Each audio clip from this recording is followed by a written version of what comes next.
নমস্কার, আদাব, আসসালামু আলাইকুম। বিশ্বাস আগ্রহ থেকে আরেকটা ভিডিও নিয়ে আসলাম আপনাদের জন্য। ভিডিওটা হচ্ছে কবুতরের ফার্ম।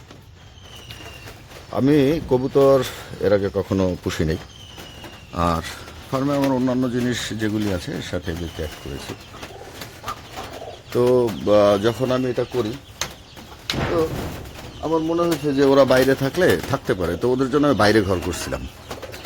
তো বাইরে ঘর করার পরে ওইখান থেকে আমার কবুতর মিসিং হয়েছে। এখন যেটা ঘটনা ঘটছে, অনেক কবুতর ঘরে আসে না, ওরা বাইরে থাকে। তো ওইখান থেকে ধরে ধরে এদেরকে এই পরিমাণ ঢোকানো সম্ভব হয়েছে এখন পর্যন্ত।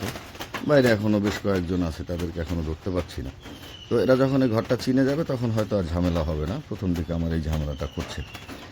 তো যেটা বলছিলাম, এখন বর্ষার দিন ওদের জন্য একটু সঠিক যদি থাকার জায়গা না থাকে তাহলে সেটা মুশকিল। তো আমি কম খরচের মধ্যে একটা ঘর করছি, যেখানে আমার এই পেছনে 72টা ঘর হয়েছে।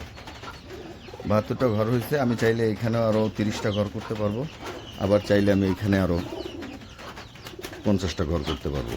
আমি চাইলেই আবার এখান থেকে বাড়াতে পারবো, ওদের সংখ্যার উপর নির্ভর করে। আর একটা ঝাপ করছি, এই ঝাপটা আমি এখন খুলে দেখাচ্ছি না। এই ঝাপটা হচ্ছে এখান থেকে ছেড়ে দিলে ওই পাশে গিয়ে পড়বে। আর কয়েকদিন পরে হয়তো এটা ছেড়ে দিব। এখন একটু ওরা ঘর নিয়ে নেয়।